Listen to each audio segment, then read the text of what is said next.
Aloha! And it's Rangi again here on Sunday, June 16th, 2019. This is feed number 53, if I can remember correctly. And I'm going to open with this. We had state conference a couple of months ago, and I still remember Brother Escaran's talk. Well, I remember how he opened it. He opened it this way because he worked on the Iosepa. That's our locally made canoe, like a little version of the Hokulea. Anyways, he opened it with this, in that our ancestors, we live on the islands. And from the naked eye, if you were to be in a canoe or a ship and trying to find us, you virtually couldn't find us by sight. 5 miles out and then 10 miles out, okay? We are on these little dots on a map, and life goes on here for us on these little dots in the islands. The DNC opens this way. It says, "Hearken, O ye people of my church, saith the voice of him who dwells on high, and whose eyes are upon all men. Yea, verily I say, hearken ye people from afar, and ye that are upon the islands of the sea." Listen together. Okay, there's a really sweet talk or devotional that I really love and refer to often. I'm going to read a little bit of it. It's going to seem long, but try to hang in there, because I'm going to make a point. And it is this point, first of all, that those of us who are from the islands of the sea, watch the miracle of who you are. Okay, so hang tight, and here we go for the reading part. The very first time, I'm quoting Elder Wilcox's devotional. Okay, this is Elder Michael Wilcox, and I'm quoting literally word for word this part of his devotional. "The very first time I came to Hawaii, I was sitting on an airplane next to a young African-American basketball player from Detroit. He kept looking out the window nervously. All through the flight, he kept looking out the window nervously, and finally he turned to me and he said, 'How do they find it in all this water?' I could tell that he had images of circling around the Pacific, which is a big ocean, trying to find these tiny little islands out there. How did they find it? I think it is interesting that one of the first missionary labors, the very first foreign-speaking mission, was to an island of the sea in French Polynesia." And watch this. "And if God will see that the gospel is taught on Fiji and Tahiti and Hawaii and Samoa and Tonga, he will see that it will be taught in China, India, Egypt, and Saudi Arabia.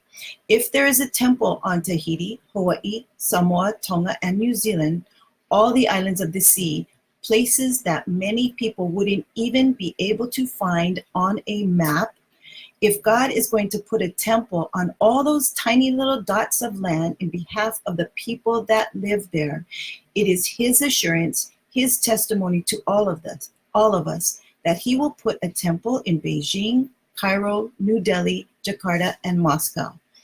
You are on God's chosen symbol, that he remembers all his people, all his children." With that, I'm going to connect that into the parable of the tame and wild olive tree. It's the vineyard, and the Lord of the vineyard plucks his from his original tree, that most beautiful olive tree. He plucks it from it, the fruit and the pure vine of it, and he places them, he regrows it in the most furthest parts in his vineyard. Even he didn't tell his servants where he put them, but he put them and hid them so that they would stay as pure as possible. It's been a while since you've read that, find it. It's in the Book of Mormon. It's also in the New Testament. Find the parable of the tame and wild olive tree, because people, those of us from the islands, are those people. We are the ones that he plucked and he put out there on those little dots on a map. That's who we are, because he wanted to preserve his gospel or his culture as purely as he could. And now watch. He did that on purpose. It was hard for people to find us. It was hard for those first missionaries to find us, but they did. And yes, if we can receive the gospel all the way out here in the middle of the Pacific Ocean, then the gospel can go everywhere in the earth. Literally, it can. I love and I'm proud to be from one of those tiny little dots. This little town of Laie is like a healing place. It's beautiful. People either love it or hate it here. The ones who do love it will come here and they feel a sense of renewal and healing, and then they carry on their way. I love to be part of these islands, and I love to be one of those little dots on the map, because once again, just like Elder Wilcox says, we are a symbol of God's love. Because we exist, because we are, means he is aware of every single one of us, all of us. And so with that, I just want to invite you to revisit and to read the parable of the tame and wild olive tree. We're in the last days, as some of you know who follow and listen, and this is the winding up scene for the second coming. We're privileged to be alive right now. We're privileged to be part of this kingdom. And I hope that you know who you are. If you haven't received your patriarchal blessing already, I urge you to do so. Get your patriarchal blessing. Read and study the promises that are in there for you specifically. And I hope you know who and what your lineage is, where you come from, and who you are. I just finished reading a book. Mine is from Ephraim. A lot of people in the church are from Ephraim, which is of no surprise. But if you don't have it, like I said, get your patriarchal blessing, study your lineage, study who you are, because with that lineage comes a heavy-duty amount of blessings and responsibilities. Nobody else is after us, people. We are the last dispensation, and then he comes. This is it. Are we the royal generation? Absolutely. Absolutely. Every single one. With that, I also wanted to share a little bit. I had girls camp, as some of you know. About 2 weeks ago, I was privileged to help them at girls camp, which is the shirt. Look,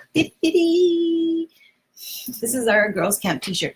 Anyways, I was privileged to help them out. But prior to that, I'd been asking myself, I don't get the young generation. I don't see who they are and why they're saved for this last bit. After working with them and spending some time with them, I still can't articulate it, but I'm totally open and I'm trying to learn and I'm trying to receive guidance on who they are, because in my patriarchal blessing, I will eternally be working with the youth. And though I don't have a calling in the young women's or the youth right now, it's of no consequence to me that I will be with them forever. This is what I think about our youth right now.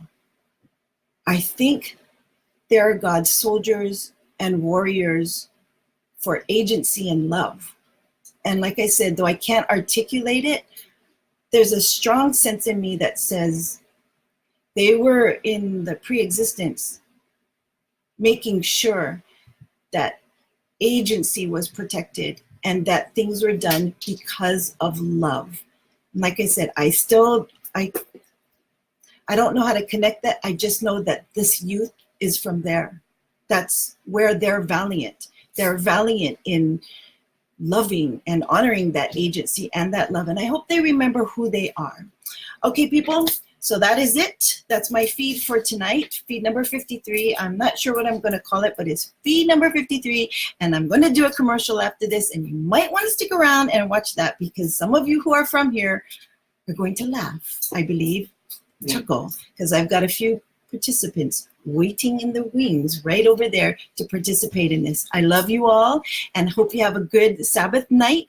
I'll see you all on Wednesday, and stay tuned.